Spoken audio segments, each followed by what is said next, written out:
በዛሬው ቪዲዮአችን ፍጥነት፣ ትክክለኛነት፣ ኃይል። ይህንን ፍጥነት ተመልከቱ።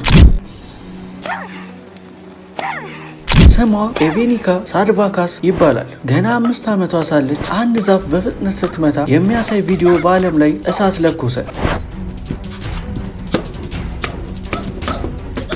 ይህች የ10 ዓመት ታዳጊ የዓለማችን ፈጣኗ ቦክሰኛ የሚል ስም ያገኘችው እንዴት ነው? ከቤተሰቦቿ ጋር ያለው አስገራሚ ስልጠና ምንድን ነው? እስከ መጨረሻው ተከታተሉ።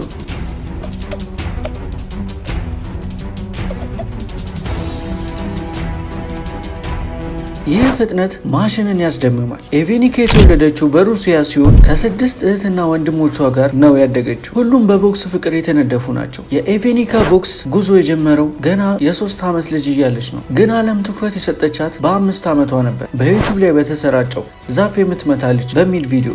ይህ ቪዲዮ በሚሊዮኖች የሚቆጠሩ ሰዎች ዘንድ ደረሰ። ይህ አስገራሚ ፍጥነት እንዴት ከህፃን አካል ሊመጣ እንደቻለ መገመት አቃታቸው። ኤቬኒካ በ15 ሰከንድ ውስጥ ከ200 ጊዜ በላይ ቦክስ ልትሰነዝር እንደምትችል መረጃዎች ያሳያሉ። ይህ ፍጥነት የፕሮፌሽናል ቦክሰኞችን ያስደነገጠ ነበር። የኤቬኒካ ሚስጥር ቤተሰቧ ነው። አባት ሩስታም የልጆቹን ስልጠና በራሱ የሚመራ ሲሆን ቤተሰቡ ሙሉ በሙሉ በማርሻል አርትና በቦክስ የተካነ ነው። አባቱ ለልጆቹ ምንም የሚያስፈራ ነገር የለም የሚል ፍልስፍና ያስተምራል። ዛፍን መምታትም የዚህ የፍርሃት ቅነሳ ስትራቴጂ አካል ነበር።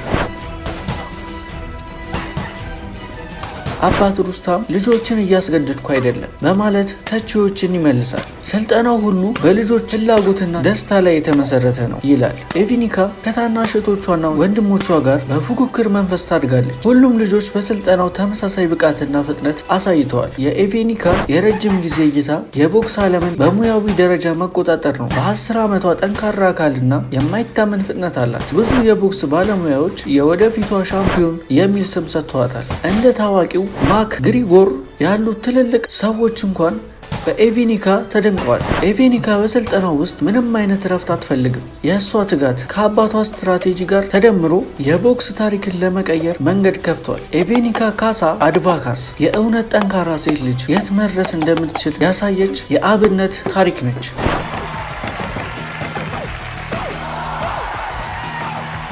ኤቬኒካ በፍጥነትና በጉልበት የሴቶችን ጥንካሬ ያሳይታለች።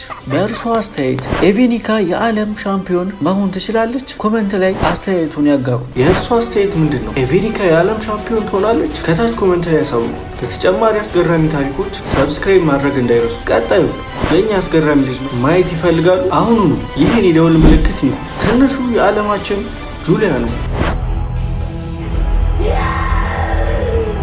የጁሊያኖ ስትሮ ታሪክ እንዳያመልጡ።